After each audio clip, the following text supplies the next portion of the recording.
Oh, this is the fake changes beat with Tupac.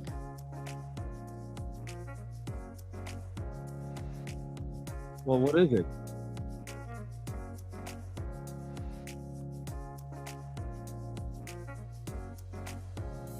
Look at Shelton's already in here. Bloomfield. I hope Greg SJ1 gives me props for giving him that lock on Saturday. That's all I'm saying.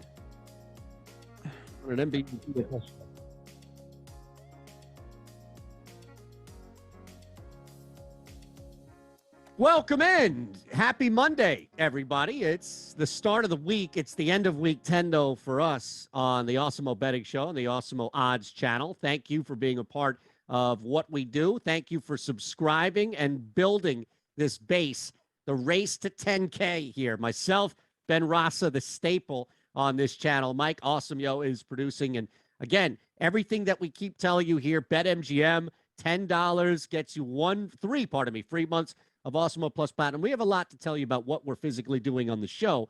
But as we always do, we say hello and good afternoon to Ben Rasa and see how the weekend went.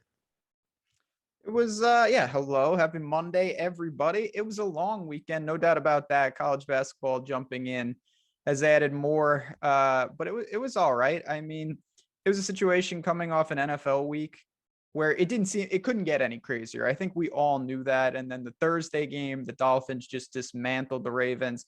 I felt like we got back to some sense of normalcy. I mean, there's always going to be upsets in the NFL, but it seemed like some of the big teams took care of business. Others did not. College was college. I know we have some of friends of the show in chat excited about their tickets. So all in all, I'm excited for this game tonight to cap off what wasn't the worst weekend out there. It was all right. Yeah, and look, I love that we are now getting people on other shows infiltrating. Like, we had a show on Saturday, myself and the great Steve Buzzard on the DFS channel doing a deeper dive in the NBA. Greg SJ1 at the end sneaks in a lock it up, wanting to lock it up for the night. So I gave him Temple +6. Hopefully he played it. But yes, this has now become a mentality across all three Awesemo platforms here. I love it. Oh, it's great. I mean, listen, it's a great time of the year. There's obviously, we were talking before the show, a lot of opportunities for edges in the betting market. You know, a lot of new states coming on board, and that's why we're excited about this show. And this game tonight, I know we'll get into it in a little bit before we dive into the weekend recap, but there's a lot there. I have to give credit. How happy were you to see your Birds? They looked really good last week or yesterday against Denver. So I need to clarify something, because in Philly as well, for iHeart, I do a show 2 days a week, and it's on a sports betting radio channel. Like, this is a sports betting channel for people. I'm not a fan here. All right. I had 2 tickets on the Denver Broncos, a third if you count a teaser. I'm not happy today. Now, elsewhere on my other shows, maybe I am. Maybe that's a different me.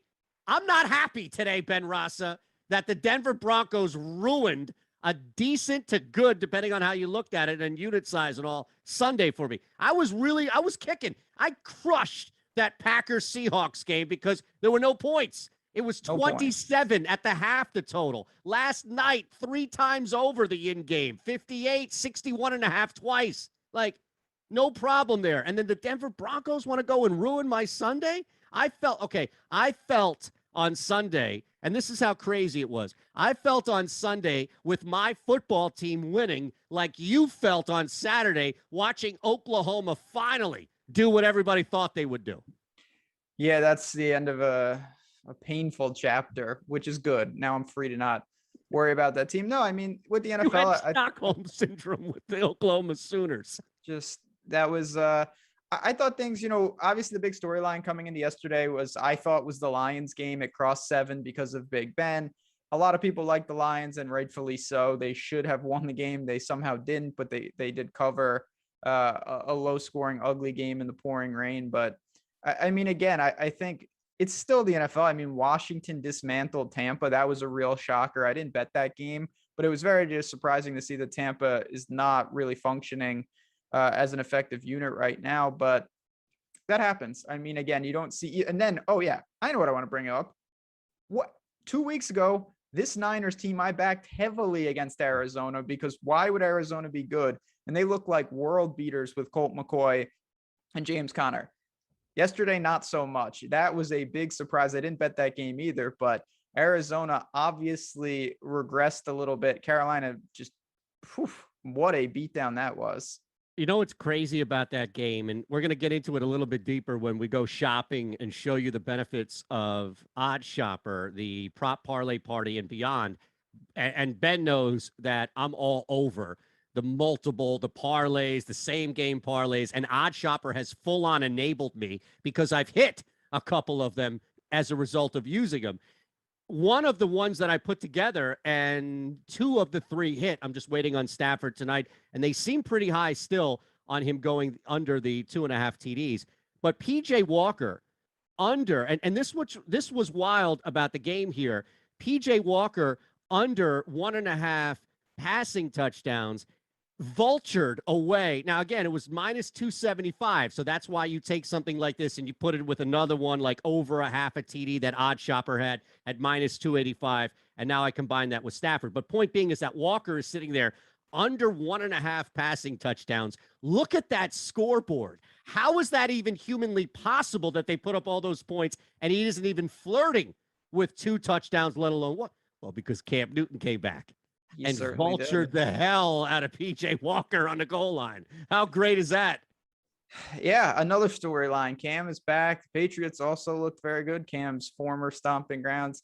So we'll see. I think the key with the NFL is you can't really overreact. College is a little more, I think, momentum based. Like you could see it. I mean, I obviously was on the wrong side of this, but how many people in chat could just see that a team like Oklahoma was wearing down? They weren't that good. And you knew it was a matter of time. I think Michigan State was an example of that a couple weeks ago. They had survived Michigan and then Purdue got them. So there's a little more to that. I think it's linear in a way where the NFL week to week, and we're going to talk about the Rams. I mean, last week the Rams were beat down by Tennessee, and the Niners were beat down by Arizona, who was beat down by. You can't play that game in the NFL. You'll drive yourself crazy. You're right, and especially with what we saw on Saturday. And we're not in the business of saying I told you so by any means, but I feel like and what really stands out is like when it comes to betting and odds and all, it's no knock to our boss here, but you are the one, if not the sharpest guy on the entire platform across the board.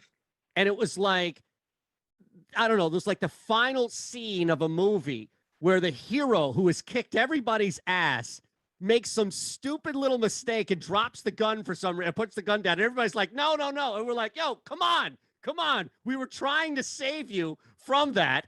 And you are the Jason Statham or the ass kicker, if you will, on this channel. Yes. And it was crazy because the whole chat was on you for that one. Yeah, sometimes you got to go down Titanic style with the ship with Oklahoma. They were a team that from the start of my first episode of Betting You, our exclusive podcast, you get that anywhere.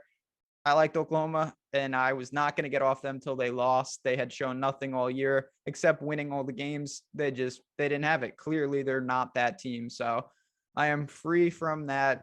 What are you going to do? I mean, it's a situation where, clearly they have been exposed. So onward and upward with that, but a lot of college football left. We're getting down to the wire. And of course we got college basketball, but I want to get into this game if you want to, because real quick.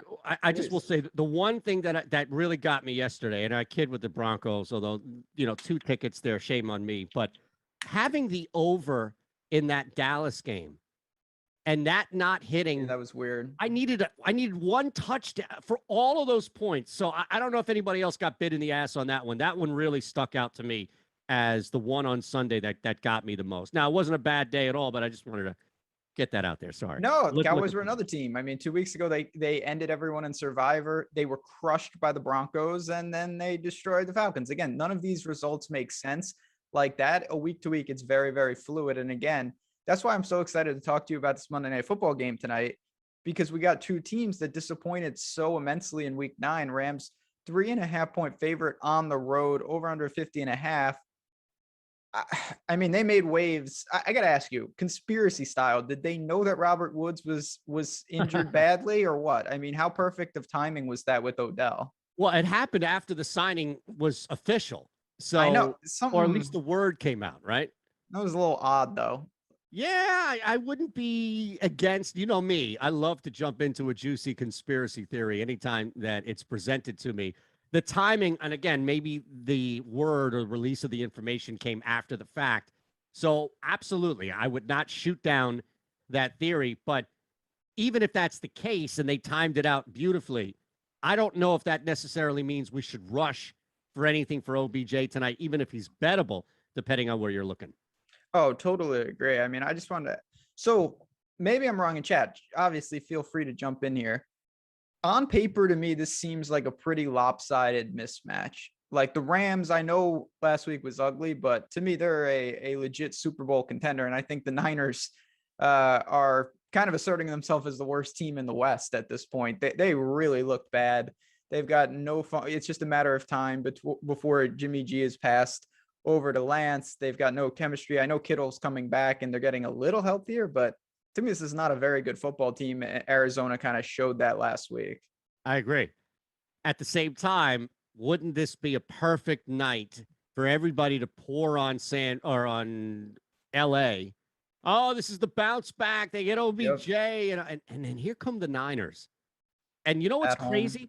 Like, what would be the most, and I hate to use the term, so I'm not going to use the term, but what would be the other C word, which is like the most counter game script that everybody's preparing for? I think it's the Niners winning in a shootout. Like, what's the least likely scenario you think would play out tonight? It would be the Niners winning in a higher scoring game going over that 50.5, right? Yeah, I mean, Jimmy G just like torching them would be not being affected by the pass rush. That would be very, very surprising to me. But you know what? Sometimes I'll be honest. I'll get right to it. Sometimes I think it is just that simple. If the Rams are a trap, so be it. I think that the Rams should be more towards flirting with a touchdown favorite than 3.5. They're a good team. They've got reinforcements. I like their coach. I like their quarterback. I like everything about their front seven. Uh, I I don't know about this Niners team. I was pretty high on them coming into the year, and I have not been impressed. So to me, there's far more questions on the San Francisco side, despite obviously a massive loss in Robert Woods. That will be felt tonight, but I still think the Rams have so many weapons, and we're going to get into them in a second. So let's build off of that because I think you're right, spot on. And while we've seen a dud here or there, this offense, even without okay, Robert Woods, two, maybe 1.5 games this year, and everything else was pedestrian at best. But the other part of it is what happens with San Fran. And it doesn't mean that they win in a shootout, doesn't mean that they win in this high scoring game. It just means let's build off what you said, Ben. And again, hit that thumbs up button. Please make sure you're subscribed here to the Awesemo Odds channel. Hit us with your lock it up. We see a bunch: Shelton, Baylor, Clemson. We'll get to that before we get out. But point being is that you've got everything you laid out accurately with the Rams, which I'm on board with. Then I say, all right, well, what does the script look like for the Niners? I immediately go, and we're going to do this extensively and build a parlay. I'm not doing this to build any player props. I'm just doing this to kind of look at how Odd Shopper and our site looks at this from a player standpoint. Garoppolo, his 2 wins or his 2 bets that have the better win percentages, over 1.5 passing touchdowns, and the completions being a little bit under there at 22.5. I think you're going to see offense, but more in the second half. I like going over. I think the Rams are going to do a lot here to take care of the majority of that. And you are Deebo Samuel. You mentioned George Kittle is back. Yes, when defenses get a little bit softer in the second half, yeah, Rams on the road. Yes, it's a divisional opponent, but that's my favorite play from a side total. Not even going to go first half under here because it's a Monday, not Thursday night game. I love going over. That's my favorite play in the game without a player prop here, Ben, is taking what you said, which is the Rams. They have way too much energy and power on offense to be ignored, and combining that with kind of how Odd Shopper sees the 49ers and building a little bit of a script to go over the 50.5 under that key number 51 as well. Yeah, I don't mind that. I mean, again, you've got the Rams can really score, and I think a lot of that production I don't think it's going to be real production. And when I say what I mean by that is I think that San Francisco, there's a lot of scenarios where they're just throwing wildly to play catch up and they're Yeah. scoring at times, but it's not really consequential to the outcome of the game. And we'll take that from the prop side if we do lean over on some of these guys. I just think that when I look at the Rams, they've got a multitude of ways they could attack on the ground. I mean, James Conner, we saw what they did to this Niners front last week. They just outmanned them. And I know they've got some talent on that side of the ball. I just don't see it. I really don't. So I just look at this Rams team and I really trust them more in this spot. I know it's a little, you never want to lay 3.5 points in Monday night on the road divisional game. All those optics do not look good. But at the end of the day, I think the Rams just are a much more complete team. And it should push this game higher scoring. I think the team totals are both pretty healthy to go over possibly. And I really feel strongly about the Rams in general putting up a good amount of points tonight. Looking at the team total for the Niners actually is a sneaky play here. Yeah, I don't mind that. You know, bet MGM as we look, click those links below. Again, you put in $10. You're going to get 3 free months of Awesemo Plus Platinum. We have the risk-free bet up to 1,000 for you as well. You know, it's centering around 23. It's centering at 23.5. That's where the minus 110 play is. So realistically, if you're going over 50.5, you're taking 60 to 65, maybe even 70% of the scoring done by the Rams. Can you get to 24 points? I think especially in second half action where you're just wildly throwing the football to Deebo Samuel 60 yards down the field because you're down 17 points. I don't think that's out of the realm of possibility by any means. No, neither do I. I mean, it's not going to be I probably won't bet that just because, again, I'm leaning Rams in the game and I don't want the other team surpassing their team total, but I think it's a pretty fair number for them. And you've got the Rams basically. You're asking, can they score more than, can they put up 4 touchdowns, 28 points? I think the answer is yes. Again, I think when you look at the team, Stafford, obviously the engine, they throw the ball immensely. They're going to spread them out. They've got Henderson. And as we're going to talk about in the player prop portion, yes, Robert Woods, the loss will be felt. This team's got players. I mean, they've got a tight end that's going to fill that void. They've got Van Jefferson. Odell, I think, will be a factor. I'm not saying he's going to be fantastic, but I don't think he's going to give them nothing either. So they're uniquely set up. And then, of course, they've got the alpha and Cooper Kupp. So I don't think it's that big of a deal, to be honest, especially tonight against this suspect Niners defense at times. Any interest in race to 10 points? The race to 10 points. I'm not sure, honestly, if I've ever bet that. You know, we should do something once a week where I have to find a prop, a bet out there that I am 100% certain you have never placed in your life. Yeah, that's because a good one. So, right? Because it's so ridiculous and outlandish that you would never even touch something like that. Yeah, no, I don't bet too many race to 10s. I'm sure there's something there if you could figure out if the team wins the coin toss, if they defer all the time or not. But some coaches want to take the ball. That's probably the edge you need there. But I'm with you. I think there's going to be points tonight. Yep. I think the Rams end up scoring the majority of them. And at the end of the day, this is one of those games where we see the difference in a division at the beginning of the year where I think you could have reasonably said, I can make a case for all 4 teams to win the division. I think this is one of the games where we now see that Arizona and the Rams are in a different kind of tier than Seattle, who's in possibly even a different tier than San Francisco. You know, I'm curious real quick before we hit the player props. And again, we're going to go deeper to Odd Shopper for our prop party parlay. But, you know, looking at the game itself, do you ever, and I'm curious how often, if ever, you do this, and I know I'm rolling off of the race to 10 is something you don't do, but you mentioned how this is more of a true line somewhere to 6.5. And I agree with you. I think you're looking, especially for a non, being divisional game part of me, that it's going to dip it a little bit. But yeah, I'm with you. 6.5. You lay 5.5 tonight. It's at plus 115. Are you ever looking at maybe drawing a line that's a little bit less than your true line and maximizing some positive value in return? So the problem with those lines is that it's not, they rake you over the coals. I would do that if it was, you're just not getting enough at plus 115. It's just, I don't love that. You're not really, you're not losing any really key numbers, although there is an interesting situation, and we could go more in depth on a different show about this. But one thing I do want to point out for people who are really into this kind of stuff, the fact that extra points have been moved back really devalues key numbers, because people are missing extra points all over the place. So games are landing on like 5 and weird numbers a lot more. So, you think logically, well, 5.5, you're really not losing anything. What's the difference? You actually are, because games come in awkward numbers a lot more now. And that is a factor. So I'd be careful with those numbers unless you really have it down, which numbers are key at this point.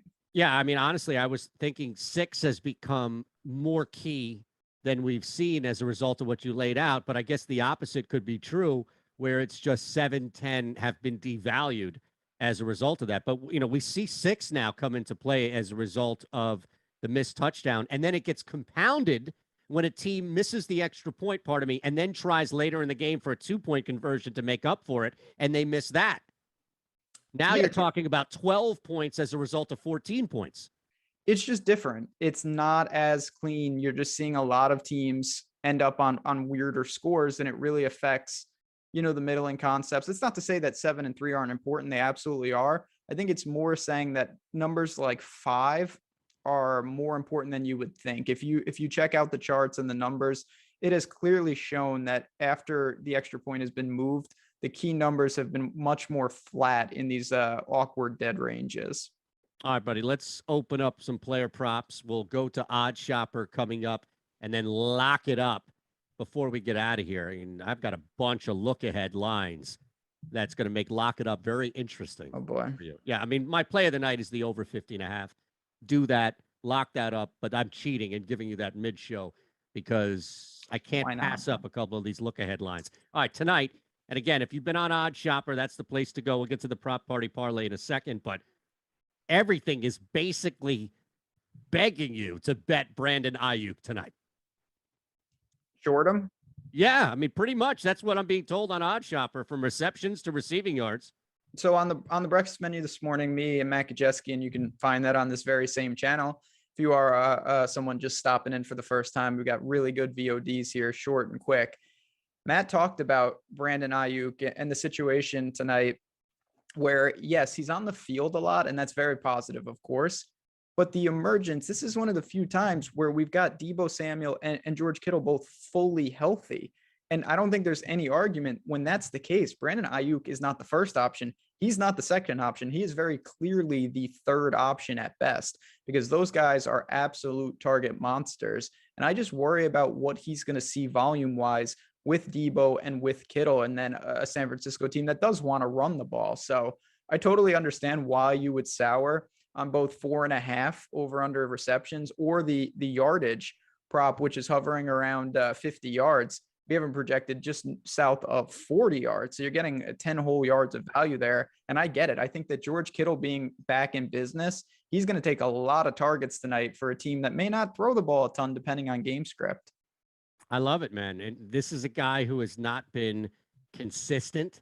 This is a guy who has not been heavily involved throughout the year in the offense. So what leg does he have to stand on to be a higher priority target over Deebo Samuel, who has been efficient no matter who's throwing him the ball? And as you mentioned, a healthy George Kittle. Like, even if Brandon, you understand what I'm saying? Even if Brandon Ayuk was playing okay throughout the year, which he hasn't been, there's still all right, we got our 2 big horses back, kid. Just sit in the back for a second. I mean, Brandon Ayuk in recent weeks has been much better. And if they get beat down, that would probably help him, of course, because there'll just be more passing volume. But again, I think that when we look at it, there is a clear priority to get Deebo Samuel the ball. Absolutely. And then George Kittle is a guy that came back. He had 8 targets last week, and all indications were that they were going to try to limit him. I imagine that he could see north of 10 targets today. And when you're talking about roughly 20 targets right there between Deebo and George Kittle, Ayuk just may not have that many opportunities to go around. So that's the big concern with him. I think, ironically, if you like San Francisco in the game, it's even better to short him, because if they start running the ball and they're able to control the game on the ground, which I would say was doubtful, but if that happens, you could see Jimmy G only throw the ball in the mid-20s, and then you're virtually dead. Yeah, and that's pretty much what we have anyway for his completions. Under 22 and a half, because we have him projected at 21 completions for Garoppolo. So just based off of that, I mean, think about it. Brandon Ayuk is sitting at 4.5. For him to go over, that means 5. So if he hits 5 and Garoppolo's on point with our projections, that leaves 16 completions to go around. That's not a lot. They're going to throw to the backfield at some point. Like, that's not a lot. So yeah, I'm with you. I just don't think, even as well as he's played recently, I don't think that there's a game plan with Samuel and Kittle out there to force feed Brandon Ayuk.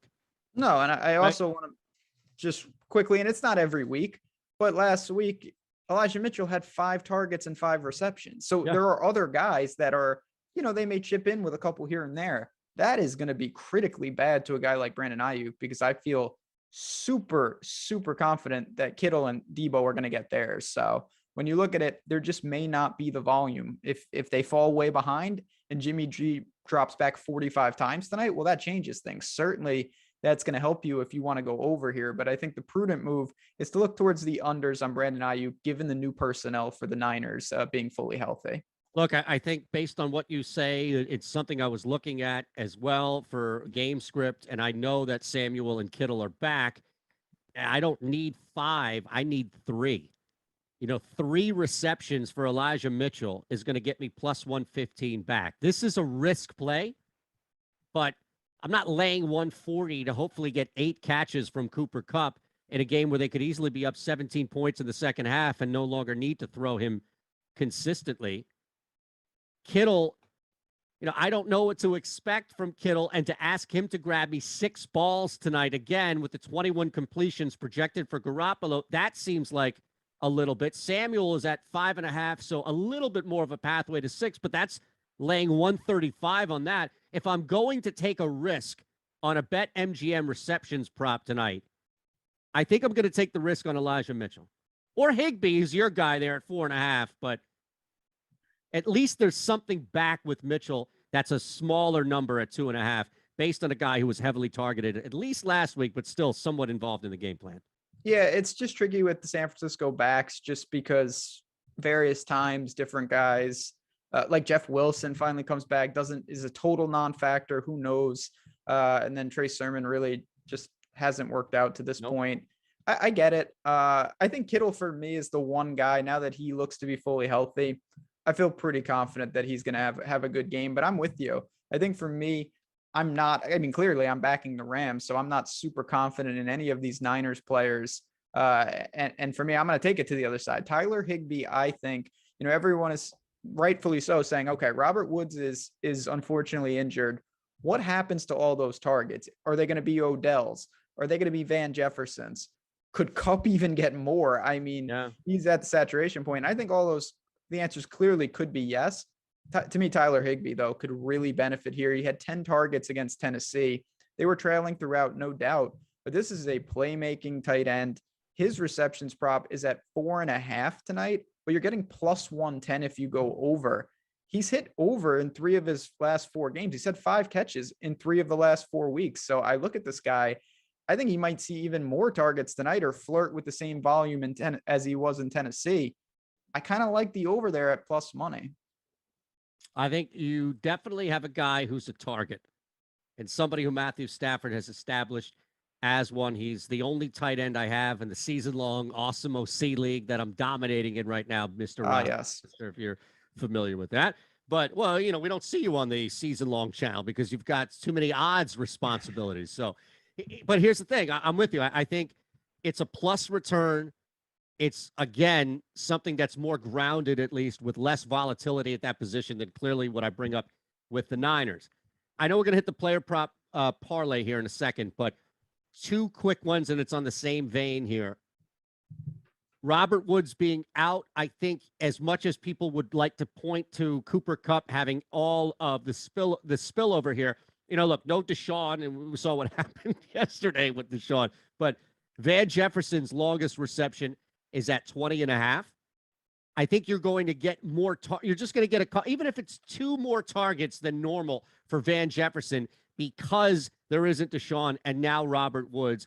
He's always going to stand a great chance of getting over that 18 to 21.5 range with one grab. I like that. It's at -110 on BetMGM. And the other one is, look, we talked about him extensively. He's high up there on OddsShopper as far as his receiving yards. Doesn't matter what the game script is, unless San Fran's up by a bunch. I don't think that's going to happen. How about Deebo Samuel going over 23.5 for his longest reception? We know that there are going to be targets downfield for him, Ben.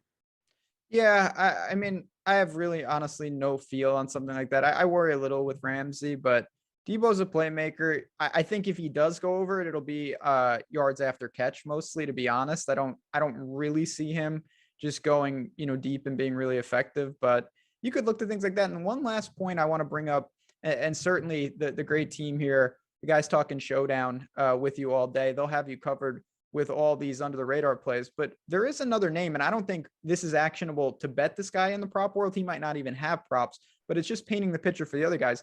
Ben Scaronick is another name that the Rams have said maybe will get involved if he plays. He's sporting a Q tag. He's a wide receiver out of Notre Dame, and I think he has Northwestern ties as well. That's not important, but he is another name that maybe could fill into the Robert Woods role a little. But when I look at it, to me, that is why Higbee is so secure, because there are other receivers that may emerge. Higbee is Higbee. He's going to be out there. Obviously, he's going to get a ton of routes run on these dropbacks. So I feel good about that. Whereas I don't think this just necessarily becomes Odell and Van Jefferson immediately taking all those targets. It's not bad, brother. All right, let's hit the player prop parlay, but real party quick, time. One, I'm just going to, before you hit it, just the number is 1. All right, Ben? 1. One time all year has Deebo Samuel failed to go over 23.5 yards for his longest reception. Just once. That's it. It's like Jamar Chase style. Just telling you, there's something there. It was against Green Bay earlier in September. All right, let's hit it, Mike. The player prop parlay. That is actually pretty impressive. What do you think? I just make shit up and pull it out of my ass? You do. I mean, I don't know. Be honest to the audience. You think I just come here and make shit up? Hey, it's been known to happen. I say a lot of outrageous things on these shows. Nick Angel, friend of the show, great guy. Love the show. Appreciate that. We need a college basketball segment on Monday and Thursdays with these single NFL games. Thursday. Look, what are you doing? What are you doing Tuesday and Wednesday? I'm here. I'm available. You know what? I'll talk to the powers that be. Talk to the powers that be. We can be here. I know Friday's your day off. So Monday through Thursday, we can do it. Hey, let me tell you guys something. This is the absolute truth. We love doing the content. We'll be on here 5 days a week. If you and your buddies get in here, subscribe to that channel and hit that like button, you will see more college basketball content. You'll see more NFL content. We love to do these shows here at Awesemo Odds. And if you guys support the channel, it's only going to lead to more of it. So I love talking hoops. I'm wearing a Citadel sweatshirt because they're playing today. So I'm ready for that game against Presbyterian. I'm all about it. We will get that in for Thursday, but let's talk prop parlay party. Let's go to OddsShopper, Aton. This is your domain. I love it. What are you seeing tonight for some of those pieces of the parlay? All right, so this is the first thing I want to get out right away. We have combined Ben's play, my play from the game, and we have added a couple of juicy ones from OddsShopper. And again, wherever you are, you're going to have an opportunity on same game parlays to use sliders. So what I mean by that, and Ben, you can do a better job of filling in the blanks here, but let's say Deebo Samuel is projected at 64.5 receiving yards, and you want to go over that in a same game parlay. A slider should allow you to go over 54.5, 45.5 at a reduced payout, of course, but it's all about the single game parlay. So this is what I've done. Combine and look, I am now just like everybody else out there. I listened to what Ben said. I didn't black myself out like Ben does when I talk and listen to what I said about the total. And then I took 3 great player props from OddsShopper. This is what I have. Over 50.5, Rams money line. I'm not flirting with the line there. I'm just taking the Rams to win the game. And then I add the 3 player props from OddsShopper. Under 54.5 receiving yards for Ayuk. Under 89.5 rushing yards for Henderson. Over 54.5 Samuel receiving yards. That same game parlay, Ben, plus 1,000. 10-1. I mean, again, I think the key to this, when we do this segment, the important things is just like that showdown mentality. You want to tell a story. You want to make sure logically what you're doing makes sense. So I'll just give a quick example. Say you like the over for Jimmy G's yards and his completions.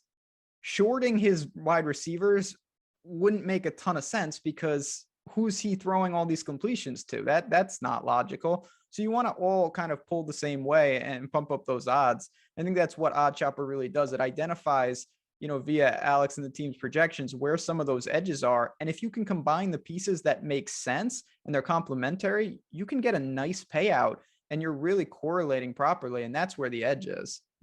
It's amazing to see that because so much, as you said, has been aggregated from our own projections up there and always at the top. And I'm searching here where I am in PA. I'm right over the border, so I can get to Jersey if there are better odds. And that's something that I would say to anybody who lives in an area like I do, where Ben is allegedly from New York to Connecticut. I'm not going to say anything publicly here, but if you look, doesn't it stand to reason that if I'm 8 miles from a border of another state where I can get a better return or I can get a better bet, it's worth the gas. It's worth the drive to do that. So I'm on PA, I'm on Jersey. You'll always have that prop party parlay at the top. And that's where the same game prop party is. Ayuk under 4.5 receptions and Henderson under 71.5 rushing yards. So the individual ones are there. The player props in the prop party parlay have been done for you. And look, that's a 57% win percentage on a 2-leg parlay. We've got individual props that don't have that win percentage on Odd Chopper. That's pretty damn good right there. Yeah, I mean, again, I think if you work through these games, there's opportunities. There's no doubt about it that if you stay on top of it and you see the roles changing for some of these teams, injuries are popping up. Some of the books are very slow to react to some of this, and we can take advantage. And that's what these tools at Odd Chopper do. And I just want to point out again, to people, who stop into the channel for the first time and you see this tool, you say, oh, that's pretty cool. Maybe I'll sign up. You don't have to sign up. It's completely free. Just go to oddchopper.com. You don't have to enter anything. You can just browse the site whenever you want, 100% free. It's not, at the least, you should go and check it out. If it's not for you, so be it. But everything you need there for these parlays. And I think that's a fun time. And as more states pop up, I know people will be partaking. And when I do make that drive to Connecticut, exactly. I get to Chick-fil-A. So there's no Chick-fil-A by me. And there's a nice Chick-fil-A right across the border. So it's a win-win. If you go to shop those lines, you got to stop and get a good lunch. That's always recommended, people. Where is there a Chick-fil-A in Greenwich? No, it's in Danbury. Oh, you're on that side. I'm on that side. I apologize. You're on like the 684 area. Yeah, I could. Oh, I apologize. You're in the pish pie. I apologize, Mr. Rock. Yeah, 684. I thought you were slumming it off 95. No, we're living the high life because it's teams like the Citadel. That's how we roll. Yes, I see. I see. One thing last before we lock it up and get out of here. We talk about this a lot Mondays and Thursdays because we're so NFL centric, rightfully so. But I saw, and I don't know if you saw this, Steve Buzzard retweeted it. Our guy Sean, in-house here on Awesemo. Did you see that? I did not, but he's one of the sharpest minds out there. So he took the player props tool, which is again what Odd Chopper is pulling from on Awesemo, and ran like a 12-leg round robin with all of our highest projected player props, turned like $2,000 into 12,000. And it was insane. I'm starting now, not to that level, not to that unit size and all, but what I'm starting to do is, and what I strongly suggest for people out there, and when we have more time and can flex so we can actually do this live, but building off the cross sport. You're getting every single day NFL props, NBA props, specifically shopped for you on Odd Chopper. I have under 4.5 Ayuk receptions, parlayed with under 3.5 Aaron Holiday rebounds, parlayed with over 5.5 Sadiq Bey rebounds, because those are the top 3 win percentage across the board, no matter the sport, Ben, and I'm using it right there in front of me. Simple endorsement you can find is right there. Like if you don't have time and you're on the go, getting and sorting by ROI and parlaying those up, not a bad way to get things started each night, because those values are very, very secure. And there is an edge there. Doesn't mean it's going to win every time, but certainly over the course of the year, I have a feeling you're going to be in a nice position if you're very diligent on that. So Yep. good stuff there. Little Sadiq Bey in the show. Never you, a man. bad thing. No. Not everybody has a sharp friend on a Slack chat that tells them to bet Bryant. So you have to get by when you can. You see that line, by the way? I got that early this morning. So did I. I got it at 12. All right, let's lock it up. Down we go. Yeah, I mean, I did that last week. I bet that team and they shot 25% from the field, but that's neither here nor there. And I real quick, if you do want college basketball, college football, it's one of the many reasons to join our Discord. It's not just me and Eitan. We got a great crew in there. A lot of people dropping, just like this chat. Honestly, it reminds me of it a lot. Just real good group of people, all bouncing ideas of each other. So get in for the week if you want. Sign on up, awesemo.com/join. and take that away. I'm going to go back to this game, though, for my lock it up. I really think that Tyler Higbee is poised to have a potentially good game. So I look at him and I lean over there. Even if you want to go anytime touchdown scorer, Tyler Higbee, plus 200. For me, that's a pretty good line. I think, again, you take out Robert Woods, that's one less focal point. Of course, we've got Kupp, we've got Henderson. I think Tyler Higbee has a good shot to get in the end zone tonight. I like that plus 200, and I also like his receptions over. Wow, that's great, man. I thought you were going to go a little off the board here, but you are so rigid with your lock it ups that you have to come back and reinforce. Discipline. Yes, you are. Yes, you are. Can I just say that, look, as somebody who has lived way too long of my life in Connecticut, and Nick Angel, we love you. We appreciate the super chat there. So this is not a negative by any means. But I have to vehemently disagree that Danbury is the worst part of Connecticut. I mean, it's not the worst. Have you been to Bridgeport? Have you been to New Haven? Have you been to West Hartford? Have you been to like cities in Stanford or, areas? That's all I'm saying. That's just a lot of time in Connecticut in my life, for sure. Me too, my friend. But half my life in that godforsaken state. I'm a big fan of that state. Why? Because they got great wings places. Wings Over is there. They've got good pizza, some good restaurants in Greenwich. That's a different. When we expand this empire at Awesemo Odds to a food channel as well, you'll see me on there spewing nonsense, because that's the thing that people don't know about me. I don't know how to cook, so I have to order. I get dinner out all the time, or takeout, of course, these days. But a lot of good restaurants in that state. Just don't try to sell me on Pepe's Pizza being the best in the world, because that's been done. That's amateur hour. Okay, all right. Let me lock it up here. All right, I'm gonna keep it short and sweet. All right. I got in last night. These lines already moved. I tried to get the Bengals as a pick 'em. It's dropped to now -1. Absolutely love Cincinnati on the road against the Raiders. I think the Raiders' time has come and gone. The other one that I'm going to also lock up, and again, I got it at +2.5. I am curious to see if this thing has moved as of yet. I might be on the wrong side of it, but I think I'll be on the right side when all things are said and done. Dallas is going into Kansas City, and they're winning outright. Lock it up. I'll take the 2.5 points. That's a good one. That is a good one. There you have it. I'll sell you my Chiefs don't make the playoffs ticket I put $100 down. I'll sell it to you for $75. Yeah, last night went a long way. Chiefs woke up a little bit, but it was just one game. I think the Raiders. $50. Did you buy it for $50? Tax write-offs, my friend, but that's neither here nor there. Now, I think the Chiefs may have righted the ship last night. That's Raz DFS. That's Shander Show for me. Thumbs up, subscribe, please. It does us wonders. Thanks to Mike Awesemo. Thanks to BetMGM. We're back on Thursday. See ya.